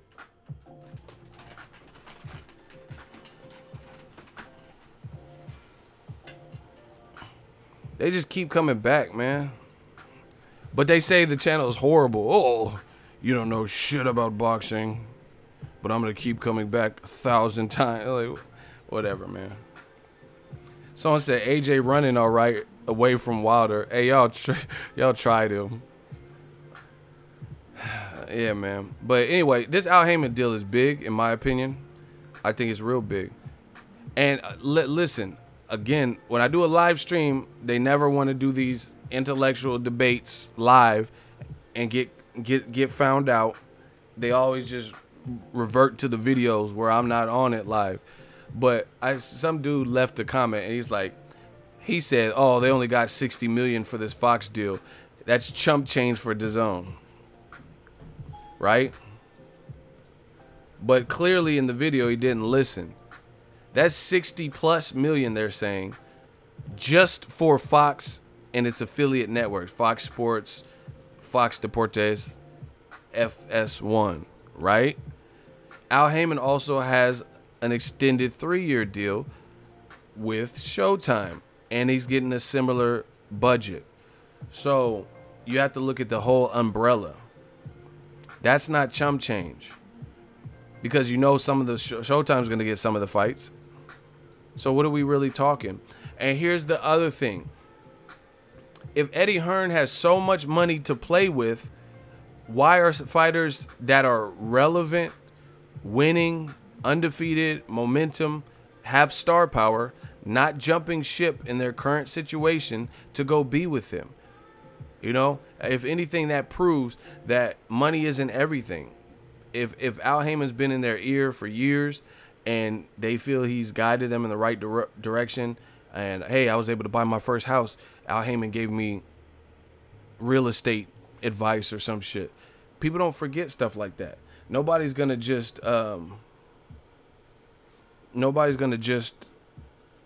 what's it called?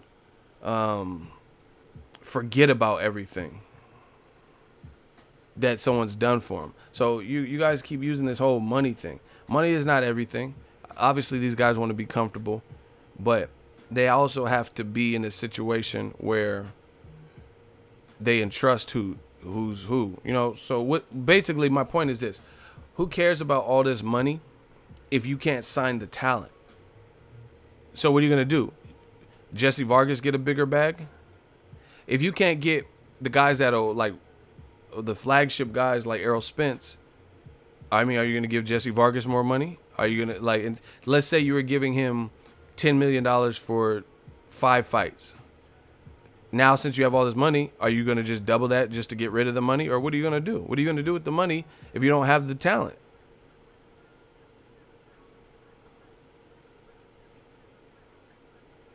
Oh, it's quiet once again. That's what's up. Shout out to Aaron Stinson. Great comment. Hearn always losing purse bids on fights too. That's a great question. How you lose Gerald Big Baby Miller and Pulev, and then the Dillian White Pulev purse bids, and the purse bid to Top Rank with, and then now Top Rank is staging the fight with your champion, a guy who just recently signed with Dazn, Maurice Hooker. He's fighting the dude in his hometown. I forgot. I think he's from, where is he from? I don't know. Arizona or Texas, wherever he's from. So why is he losing purse bids if he has all this money to play? What is he doing with the money? You know what I'm saying? If the money is up front and he just has it to spend, where is it? Where, like, why can't you lure some of these guys?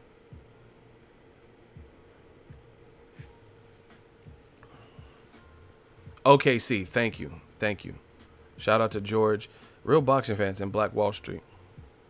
Saucedo is from Oklahoma City. Thank you, Robert Singleton, everybody. That's what I'm saying. So clearly money's not everything. It's also about relationships and trust and stuff. So Eddie Hearn kind of backstabbed Showtime. I mean, all's fair in business. You know, Joshua, he said, oh, it's not about loyalty, right? It's about what's best for my career. All right, go with Dazn, an unproven company. That's cool.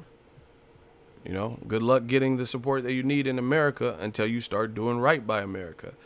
It's simple as that. Very simple, people. So once again, who cares about, like, let's say Eddie Hearn has $1 billion per year. If you don't have the talent pool to give the money to, then what are you going to do? You gonna give Daniel Roman 500 million because you have a billion? You know what I'm saying? Like, you have to offshoot the money to somebody who represents enough reward and investment turnaround to the point where it makes sense to give him that much money. Shout out to MP. Hey, he killing yo. MP4 Viz. He says $5 super chat. Empty promises from Eddie is exposed. That's what I'm saying. Eddie literally said this, and y'all swallowed it up. Eddie says, I got Broner exposed my contract, and now I got guys hitting me up left and right, jumping in my inbox saying, hey, sign me, sign me. So he said he tried to flip it and make it like Broner exposing his contract really benefited him. And I told you then, and I'm going to say it again, that doesn't benefit him because that's a good amount of money, you know, 2 million, 2.25 million, and then 2.5 million. That, you know, that's a nice bit of change. So I'm sure there are a lot of guys that would take 3 fights for those types of monies. But the thing is, you're not going to pay just anybody 2 million and above each time they fight. So yeah, I'm sure guys did hit you up, you know, or would be interested in getting that type of paycheck, but their brands aren't worth it to the point where, you know what I mean? Their brands aren't worth it to the point where you could justify paying them two plus each fight. You get what I'm saying? You have to be a certain level of star to get $2 million for 3 consecutive fights on paper. You have to have some kind of stats. So if you're a fighter that's, let's say Mauricio Herrera, good fighter. Let's say he's like, oh, I'll take 2.5, but he wouldn't be worth getting 2.5 million where his career is at right now. Do you get what I'm saying?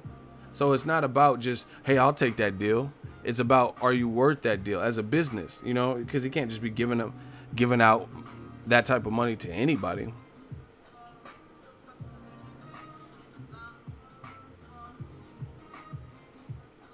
So, I mean, it is what it is. We'll see with Eddie Hearn, how he responds to this. But he was doing all them sneak disses and subliminal. Shout out to Terrell. Perfectly stated. He said, you're not going to recoup that at the gate shit. Exactly. That's my whole point. A business has to make sense for, like, it has to be a two-way street. It has to make sense for both parties. How is it only going to benefit you, but not benefit me and my company? So, once again, how come in all this time, Dazn has not been able to sign anybody that has a relevant career, undefeated, momentum, charisma, you know, the things that, the star-making qualities, plus they can scrap. Now, don't get it twisted. There's some guys that fight over there that can scrap. But do they have star-making qualities? Do they have a resume? Do they have momentum that they're ready for pay-per-view right now? No. Like, I can understand if Dazn signed Andre Ward, and then they start putting together Ward versus Tony Bellew, Usyk, shit like that. Okay. All right. I'm not playing these games. Listen, if anyone wants to argue, because I see the motherfucking GOAT says Andrade. If you want to argue for Andrade, step up in the hot seat. I got to make an example. I can't just keep. So you think Andrade, I'm not saying he's not skilled. I'm not saying he's not a good fighter. He's a good, follows me on Instagram. I've watched him spar. He's a great fighter. He's a skillful fighter. But he's also had a up and down career where promotionally, before he got with Eddie Hearn, so no, this is not a knock on Dazn. Before he got with him, he was kind of mismanaged, where he wasn't in the big fights. He wasn't in the fights where he's going to get the massive paydays. So yeah, Andrade's good. Andrade's a good talker. Andrade has the look. He's clean cut and shit like that. And he could scrap southpaw. But one, he has a tough fight with Billy Joe Saunders. We got to see who wins. And two, I don't think you can take where Andrade's at in his career right now and immediately put him on pay-per-view. If that's the case, why isn't Billy Joe Saunders on pay-per-view?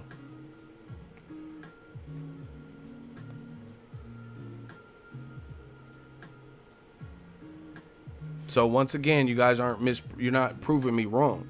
Andrade, okay, look at, hold on. I'm gonna pull it up for you. See, y'all want to really Y'all want to really challenge me. Okay. Now we just got to get to the facts. It's not a game, y'all. Hold on. Okay. Shout out to Boo Boo, man. Hold on. Let me get the super chat. Myron Dinner, $5 super chat. Al hit Hearn with their minutes to society. You know you done messed up. You know you done messed up. You said PBC was running out of money. You know you done fucked up. All right. Andrade, his last fight was in October 2017. Alantez Fox went the decision. He fought one other time in last year in March against Jack Kukale. He fought for a belt at 54 and won a split decision. Definitely wasn't his best performance.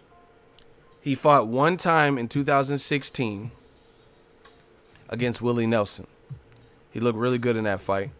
That was a co-main event to Ruslan Provodnikov, John Molina Jr. See, this off the top of my head, people. He looked real good in that fight, right? That was his only fight for all of 2016. He had one fight also in 2015 against Dario Fabian Pucheta. That sounds like a Spanish cuss word, like "Hey, pinche pucheta." Well, I don't know what a pucheta is, but that sounds like a Spanish cuss word that you hear in the barrio, like, "Hey, Dario, he's being a pinche pucheta." The fuck is a pucheta? Who is pucheta? Like real shit. Come on, dog. Y'all think y'all could do this? Who is Pucheta? I didn't even know he fought Pucheta. I don't even know who that is. I don't even remember that fight, to be honest. You're like, "Eso, it's pinche Pucheta." That sounds like a cuss word in Spanish. Who the fuck is Eso? Eso is pinche Pucheta. Hey, pinche perro, it's Pucheta. My boy Pucheta, he's gonna kick your ass. Who the fuck is Pucheta? Everybody just go to BoxRec. It's Pucheta. I don't even remember that fight. I swear, I don't even remember him fighting this guy. Maybe I probably watched it, but I don't remember. I don't remember nothing about no Pucheta. You guys like this guy, Pucheta? He beat up his wife. Pucheta, he beat him. All right. So one fight in 2016, he looked really good versus Willie Nelson. 2015, one fight against Dario Fabian Pucheta. Who the fuck is that? Mario's brother? Dario? It's me, Dario. Fucking half Mario, half Pucheta. Eso. It's me, Dario. Fucking Dario card. I don't know who the fuck that is. All right. Once again, in 2014, he had one fight against Brian Rose. Right? So, 2014, 15, and 16, he fought one time each year. And out of that whole 3 years, Willie Nelson was clearly by far the best opponent that he had fought. And I think Willie Nelson, his record was 25-2 at that point when they fought. But that is clearly Willie Nelson was the best guy he had fought to that point. So what are we really talking about? So once again, no, this Billy Joe Saunders fight is great. It's a great fight. I'm not ripping Andrade, but the way he was handled, the way his inactivity and all that wasn't really, that wasn't really cracking. Like he had a lot of like dry spells, if you will, or whatever you want to call it. I don't know no Pucheta. 2014, 15, and 16, you only fought one time a year. So he has ground. That's all I'm saying is he had ground to make up. He's doing the right thing. Block Meech Romello. I'm not playing no games. Listen, new rule. Shooters, I'm gonna just tell you the name and y'all just block him. Meech Romello, just block him. Just block him. When they start saying dumb shit with no explanation, I'm gonna just call their name out. He just said hater. Listen, you could call me a hater. That's fine. But nobody cares unless you're trying to prove me wrong. So say hater, period. Here's why. If you're not willing to do that, then it don't matter. It don't matter. Nobody cares. Nobody believes you. If you say, I'm good. If you say I'm a hater, fine. But put hater, period. Here are the reasons why. You're wrong. You lied about this. Whoop, whoop, whoop. Andre had another fight. You said he only had one fight. That's what we got to get to. That's what we got to get to. The motherfucking GOAT says, I'll prove you wrong. You've been asking for this work for a minute. What are you going to prove me wrong with? Huh? What are you going to prove me wrong with? What are we talking? What's the subject? Motherfucking GOAT, please hurry up. We'll see who's the GOAT.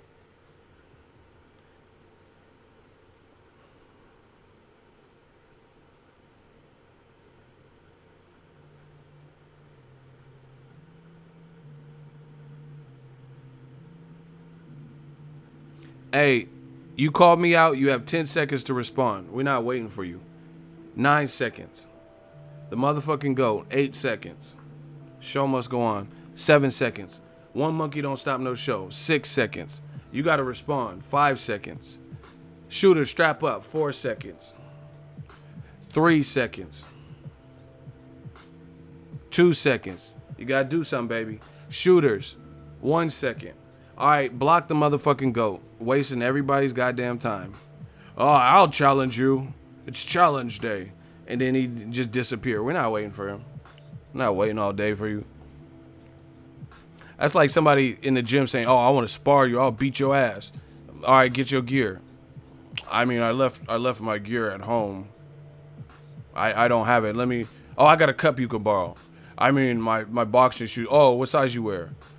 10.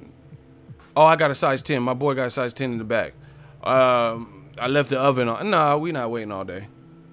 You're not trying to spar. You know, that's what that means. Oh, my mouthpiece. Oh, we got free mouthpieces. I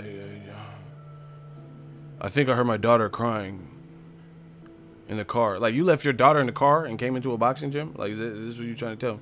You know, that's what these dudes be doing. They be acting like they ready for the hot seat. They ready for this verbal sparring session. And then oh, I don't have a mouthpiece. Oh my gloves. My shoes untied. Oh, I forgot my gym bag. Oh, I don't have a cup. Oh, I'm drunk right now. Like, man, we're not playing no games.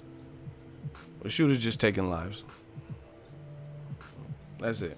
You know, if you call me out, be ready, because I'm ready to go at all times. I will defeat you. Okay, let's go. I'm ready. You know, and I might, just because you call me out, I'm not going to say I'm definitely going to pick you. But if you get picked, you be ready, because you the one that said it. We high octane. Yeah, I know I could defeat you, but I need to study boxing a little bit more. I don't know shit about it. Yeah. We're not playing them games. So anyway, it is what it is. That's my opinion on Al Haymon. He's shutting the game down. He's doing boss moves, ain't talking, letting these other people like Eddie Hearn hang himself in interviews and say multiple things, then get corrected by his dad, and they're not on the same page. And Anthony Joshua still keeps saying that he wants to fight Wilder. And then I just seen Eddie Hearn did an interview, right? Eddie Hearn just did it. See, I didn't even do a video about this.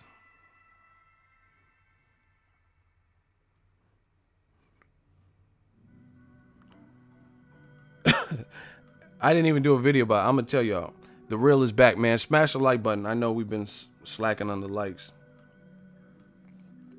You don't make any sense in the church. You do it in the streets. You do it at home. The rest is bullshit and you know it. Man, it's looking bad for Matchroom. For one, Eddie Hearn just said that it's unlikely Usyk versus Tony Bellew will happen this year, because randomly the WBA, one of the belts, the same one that intervened in the Wilder Joshua fight, they intervened, and now they ordered Usyk, right? They ordered Usyk to fight Denis Lebedev or whatever his name is from Russia. So once again, the WBA continually keeps intervening. Tony Bellew said, I'm with it. You know, I'm from Liverpool. Never ran, never will. Usyk's like, I just became undisputed. I'll fight Tony Bellew. They called each other out, you know, or Usyk called him out Tony Bellew took to Twitter and responded. I have no doubt in my mind Tony Bellew and Usyk would take the fight. But now all of a sudden, when everyone like fixed their mouth up for Usyk and Bellew, I told y'all that's a good ass fight. Now all of a sudden the WBA does some more punk shit where they, now Usyk, you got to fight Denis Lebedev. Like, come on, man. This is all too convenient, and it's all matchroom. Why is it only matchroom fighters? Why, like, let's say everyone's heard the rumors of Danny Garcia, Sean Porter. That's like the WBC all of a sudden say, oh, nope, Danny Garcia, you got to fight Konstantin Ponomarev. You got to fight, somebody else. Like, the WBA is perpetually and continually doing the same shit. There's a big-ass fight, and then all of a sudden, you jump in the middle of it at the worst time.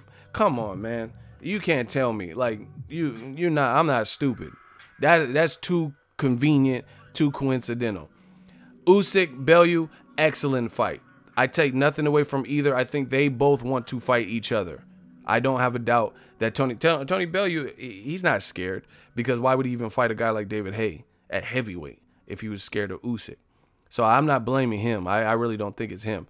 But Eddie, he probably knows that Usyk is a danger. I mean, everyone knows Usyk's a danger at cruiserweight to anybody, including Bellew. So he wants to extend it so it looked like he did the phone a friend shit with the WBA. And now at the worst time, when the negotiations were going oh so well with Bellew and Usyk, now all of a sudden the WBA has gotten in the way of another good fight. Come on, bro. That's too coincidental. It's looking real bad for Matchroom. So that's one fight that we're probably not going to get this year. Now, Eddie Hearn also did an interview with Pound Podcast, and he says Dillian Whyte is the cast iron favorite to face Joshua in April. Good luck with that. I'm not buying Dazn. I'm not buying Dazn unless you put something on that I want. Usyk Bellew, I'll buy it. I'll buy it for that. Wilder Joshua, I'll buy it for that. Joshua Luis Ortiz, I'll buy it for that. Dillian Whyte, Luis Ortiz, I'll buy it for that. I'm not buying it for Amir Khan versus Samuel Vargas and Usyk versus Denis Lebedev or whoever the fuck. I'm not buying that. Y'all enjoy that. And I got more than enough money in super chats alone to buy it. And I'm telling you, I'm not buying it. Straight like that. Hey, it's my money. Ain't nobody tell me what to do with my money. I'm not buying it unless you start providing. I mean, okay, if you go to Netflix, right? See, this is how they try to fuck you up in boxing. Let's just apply some logic here, okay? If you go to Netflix and then you do the 7-day trial, you look at their whole entire catalog, and not one movie is up your alley. Not one. Are you going to cancel the trial? Or are you going to just have them charge you $13.99 a month or whatever the fuck it is? If you rent through their whole catalog and you're like, oh, seen it, that was a bad movie, hate that, I don't like this stand-up comedy, and then you want to see Eddie Murphy Raw, okay, they don't have that. You want to watch Richard Pryor Live at the Sunset, oh, they don't have that. Oh, you want to watch Dane Cook, they don't have that. What about Chappelle Show? They don't have it. Then why would you get it? You know what I'm saying? That's the same thing with DAZN. I'm not buying that.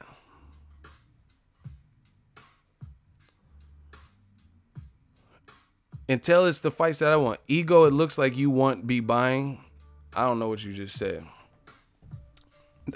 Somebody said it's that pucheta. Hey, that pucheta. Eso. Yo, funny.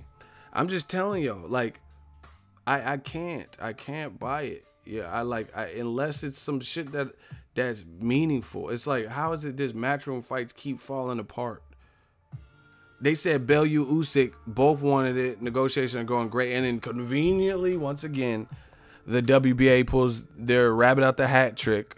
And now all of a sudden the fight's in jeopardy and some bullshit gets ordered. Why didn't we know about this before? Why would Sky Sports, Eddie Hearn, Tony Bellew, Usyk, everybody's on board and there's several reports about how they're negotiating. We didn't hear shit from the WBA.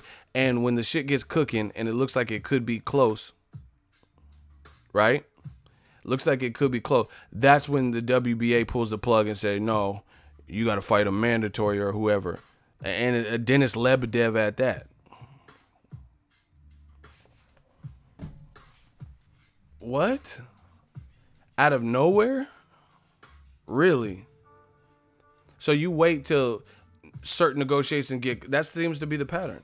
You wait till certain negotiations get cooking, and then once they're cooking and it, you know, they're ready to, you're getting ready to turn off the stove in a minute, 5 more minutes, you know, and you can turn off the, you make a rice-a-roni or some shit in the pot, 5 more minutes and it'll be hit the kill switch, cut the whole oven off so it can't finish cooking.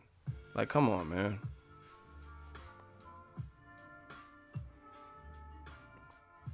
Denis Lebedev is a dude whose face looked like Sloth from the Goonies when he fought somebody, and his face looked crazy. Like one of the most gruesome post-fight faces ever.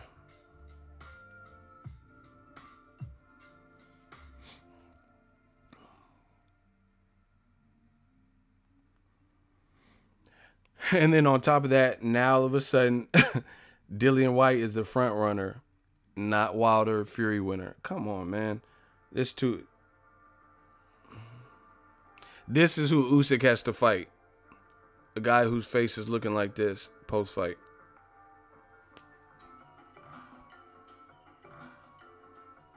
This is who Usyk got ordered to fight.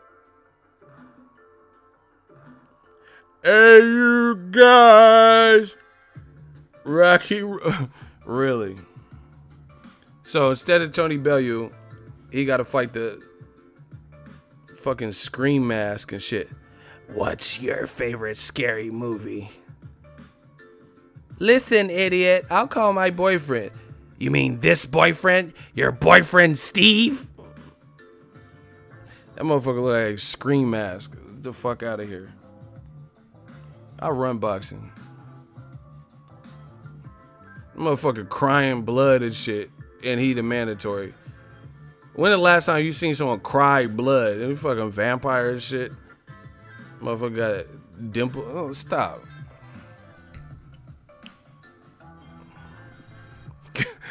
Why y'all going in? I love the Ego Army. Y'all going in for no reason. Paul Ruffin, $2 super chat. Ego Army support. Salute to Ego Army. Somebody said he looked like Jason without the mask. Choo, choo, choo, choo. Jason. Choo, choo, choo. Jason. So, someone said, is Dazn y'all king? Oh my gosh. Motherfucker looking like a puchetta. Hey, y'all are out of pocket and out of control. Yeah, we be getting a street fight. Why you get in a fight with him? Hey, I don't let nobody talk to me like that. What do he call you? He called me a motherfucking puchetta. I ain't nobody's puchetta. He look like a fucking pound puppy. He got his ass pounded. The fuck? And Usyk just beat Murat Gassiev, and now he got to fight the fucking villain from Jim Carrey's The Mask and shit. Like, man, get the W-Bag, get all the way out the fucking picture. Hey, shut up. Somebody said Rocky Dennis. Yeah, Eric Stoltz, the mask looking motherfucker. Fuck you mean. He do look like Rocky Dennis. Elephant Man, fuck you mean. You had Neverland Ranch, Elephant Man Bone Bubbles looking at. Fuck you mean. Someone said a Garbage Pail Kid.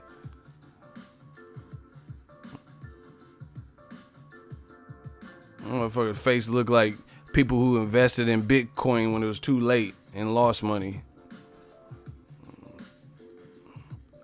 Ugly ass boy. Fuck you mean. Ugly ass man.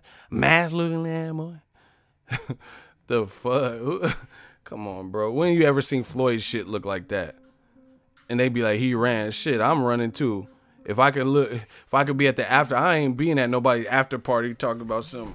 Yeah, I'm here, guys. Doom, looking all crazy and shit. Doom. Like, what the fuck is wrong with ego face and shit? Yeah, I was just in the fight, you know. Nothing's gonna hit as hard as life. Like, fuck life. Whoever you fought is hitting hard as fuck. Because your face look jack. Look like fucking the pie that the dude fucked on American Pie. Your shit He rearranged your pie, bro. You look horrible. I would not be at nobody's after party looking like that. Blood coming out of my eye. Nah.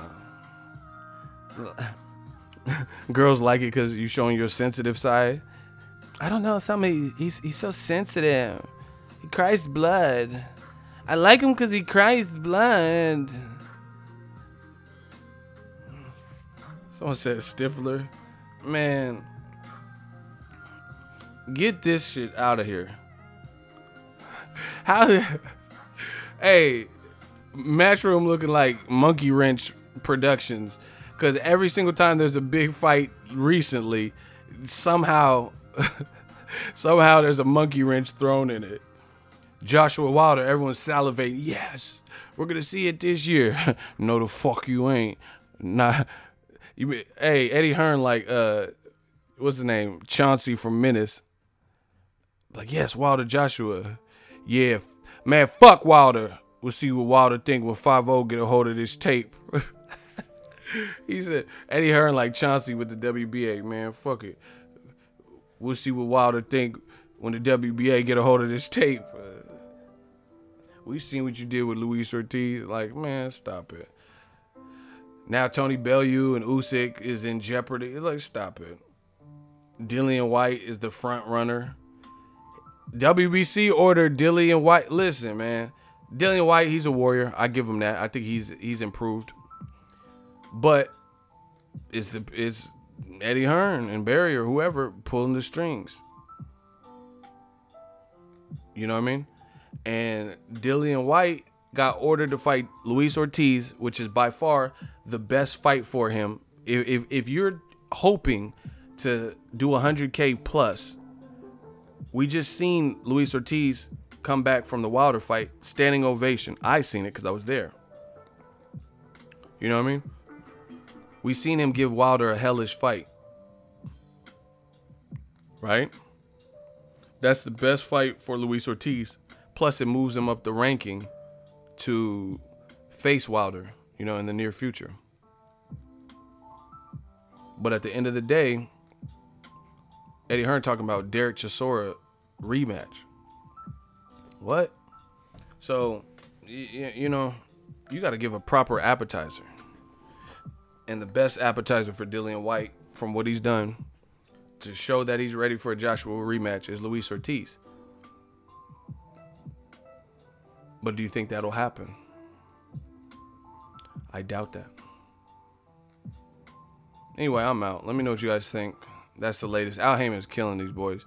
And once again, the cancer of boxing, Mr. Al Haymon, the one that you guys said was running out of money, even though he was doing the time buys, and look at, he's losing money. Now guess what? Fox is paying him for those fights. See how that works?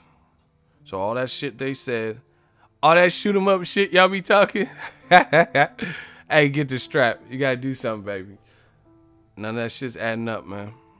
None of it. Oh, he's buying time slots. Yeah, he invested into it, obviously, to create and parlay into this situation, which it worked, because now he got, on top of Showtime, he got Fox to invest in him. Fox, see, this is the thing too with Dazn. You guys don't understand this. Fox is already an established channel. If I ask my dad, if I'm like, hey, have you ever heard of the channel Fox? He's gonna say yes. If I ask him, have you ever heard of an app called Dazn? I promise you, I will put stacks on it. He would be like, who? What? Because it has not made its mark in this market. So on top of the brand Dazn not making its name in America, Eddie Hearn does not have the stable currently to attract some of the stars that it would need to really get this thing going. So if you don't have that, how are you going to make the compelling matches all in-house like Top Rank is doing, right? To the point where you could justify these huge payouts to these guys. You know, you're not going to give, like, okay, I think a good, like, let's say ESPN gave Bob Arum hella money, right? I'm just saying, I'm from the Bay, right? Terrence Crawford and Jose Benavidez, that's a good fight. You know, his brother's a champion. He's undefeated. They're both undefeated. Benavidez is bigger. That's a solid fight. So you could justify giving Crawford probably, like, especially if ESPN's giving you some money, you could justify Crawford getting 2.5 million or something like that, and Benavidez getting whatever, 950,000 or mil, you know, whatever. But can you justify giving Jesse Vargas $2 million to fight Thomas Delorme? I mean, I don't know. I don't know people's contracts, but I'm saying in that type of fight, do you think Jesse Vargas is going to get something like that? And once again, how are you going to attract guys? You can't take fighters that are already in promotional contracts. And there's a lot of guys from Lomachenko to Crawford and different guys who, like Canelo, they're all under promotional contracts. So you can't steal somebody's fighters because you have a lawsuit. And we've seen that, you know, where Beterbiev, he tried to get out of his contract, and David Benavidez tried to sign with Top Rank. It doesn't work that easy when you're in contract. So basically, the pool of talent that Eddie Hearn will primarily be able to pull from are Al Haymon fighters, because Al Haymon is an advisor. Therefore, he cannot work as a manager, advisor, and also as a promoter. You know, Muhammad Ali Act and everything. So a lot of those guys are free agents. But how are you going to attract the free agents when they're like, okay, the side that I'm already on has all these openings and dates and just got a buku amount of money, more than Dazn? Why wouldn't you stay put? You know, why would you go to Dazn? And on top of that, we're talking about Fox and FS1, channels that are on fucking TV, as opposed to an app that someone would have to download. So if there was changes like let's say I was working at Lowe's, which I did. I worked at Lowe's for years, right? Let's say I was hypothetically thinking about going to Home Depot, and some other people went to Home Depot, and Home Depot started doing massive layoffs. Then I'm not gonna chance it. If they're going through a transition like that, I'm not gonna leave my secure job where I've been with Lowe's for 3-4 years or better and gamble because someone left and said Home Depot's paying more. Because I'd rather have the security of, I've been in this position, I know my job duties, I know the computer system, I know everything. So again, how is Eddie Hearn going to entice Errol Spence to leave what he's doing when Errol Spence knows he has developed some kind of relationship with Jerry Jones, like he used his building, blah blah blah, and Al Haymon got all these fucking dates and there's more money to work with. He already told you he didn't want to sign to Eddie Hearn before that, or Top Rank, or anybody. He said he's his own man down promotion, man down. So why is he going to want to leave now? The Charlos, I just showed you, they just created Lions Den. I mean, I'm saying the LDBC shit. They just created Lions Only Promotions, right? So why are they going to want to go to Eddie Hearn now? Like, so if things look like they're getting better at your job, why are you going to be like, you know what, fuck it, let me take a gamble with something brand new? That's my whole purpose in what I'm saying. You know, who's going to do that? Like, who's sensibly going to do that? If it looks like the side you're already on is killing and just making power moves, why are you going to be like, you know what, let me take a gamble? Literally, the people, this is no disrespect to any of them, because I know some of them that are over there with Dazn. This is no disrespect to any of them. But in my honest opinion, a lot of those people, they're looking to get to the next level for whatever reason. From bad promoter issues before or whatever. So they're trying to capitalize. They're trying to, wiggle. So bottom line is what I'm saying is a lot of people that Dazn have already announced for the Dazn platform, right? They're there because they're trying to find the best opportunity for them. So yeah, they're willing to explore different options. But the big stars, the ready-made stars, you haven't seen any of them already go over there. Guys who already have a resume, guys who already have the mouthpiece, guys who are already, like Adrian Broner. Adrian Broner is the perfect example. Adrian Broner, win, lose, or draw, he's entertaining. Win, lose, or draw, he puts on entertaining fights. Win, lose, or draw, people know who the fuck he is. Period. End of. Eddie Hearn doesn't have one Dazn fighter that is bigger than Broner. Who won a battle? And please don't say Anthony Joshua. Oscar Garcia. All right, you in the hot seat. I promise you, I'll make this my life's work to slaughter you. Oscar Garcia says he sucks. Once again, emotional ass fans. What does that have to do with what the fuck I just said? Oscar Garcia, you have one opportunity. What does Broner sucking have to do with anything? What does it have to do with what I just said?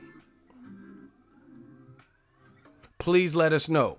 10 seconds, because it's not even a hard question. 9 seconds. I promise you, we not playing no games. We will fully eradicate all of you. You know, because you guys are just putting random shit and you can't back up what you say. Oscar Garcia, we're going to turn you to Oscar the Grouch because you're going to be the next contestant on that Summer Jam screen. What is, you said Broner sucks. What does that have to do with anything I said? So do you believe Broner doesn't have the ability to sell? Do you believe Broner doesn't put on entertaining fights? And do you think there is a star on Dazn that is bigger than Broner? Those are the statements that I made. And you retaliated with some emotional shit. So you have 5 seconds to finish because I gave you a lot more than 10 seconds just in talking. Oscar Garcia, from a non-emotional standpoint, what did you disagree with that I just said? 4 seconds. 3 seconds. He says all talk. 2 seconds. 1 second. You see how they can't even put, all of a sudden they flabbergasted. They can't even put full sentence together. All he said was all talk. Shooter, get rid of him. Oscar Garcia, he Oscar the Grouch. Get rid of him. You're not, that's what I'm saying. You're not cluttering up, littering up my comment section with these dumbass comments that have no bearing, no merit, and you know you can't justify. No matter what you think about Broner, you saying he's all talk, you still didn't disprove what I said. People know who Broner is, and Dazn does not have one in-house star that's signed to them currently and announced that is bigger than Broner. Who disagrees with that wants to step up in the hot seat? I got something for you.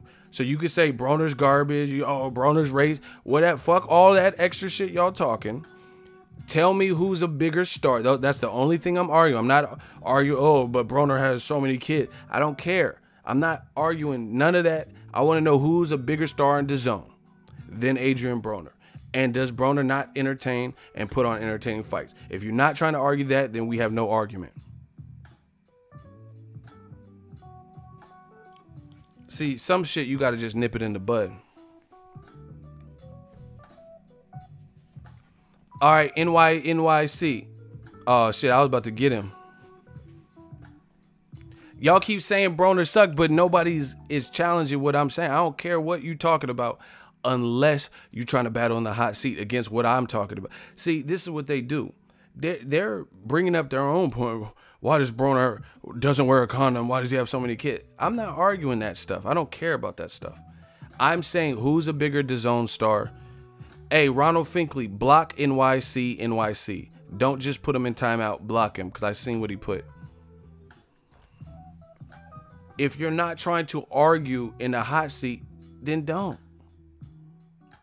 People keep saying, oh, but Broner, he acts immature. I'm not arguing none of that. I don't care about none of that. I'm talking about from a boxing standpoint. He's entertaining, puts on entertaining fights. And shout out to Ronald Finkley. I appreciate you. And on top of that, there's no one on Dazn that's a Dazn exclusive fighter that's bigger than Broner. See, the dog 26, perfect. He said, I don't like Broner, but he sells. Exactly. I don't have any problem with comments like that. I don't care if you like Broner, if you don't like. That's not what I'm arguing. I'm asking who's a bigger fighter on Dazn than Broner. So if you don't have an answer of, oh, Johnny J5, you know, if you don't have an answer, then is that. You guys keep saying, oh, but Broner, look at his beard. Like, I don't care about none of that. Ego Army, man, we've been slaughtering all day. I'm gonna get some work done, and I'll probably be back.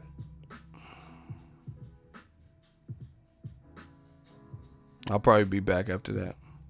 Broner's funny as hell. Who saw that Uber video? Yeah, he was talking crazy. He was talking crazy. Broner be funny with them Uber videos. Well, once again,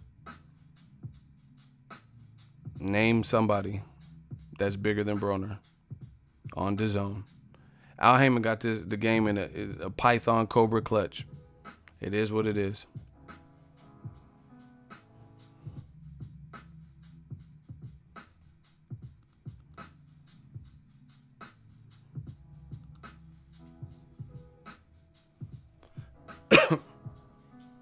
So, I'm out. Holla at the kid.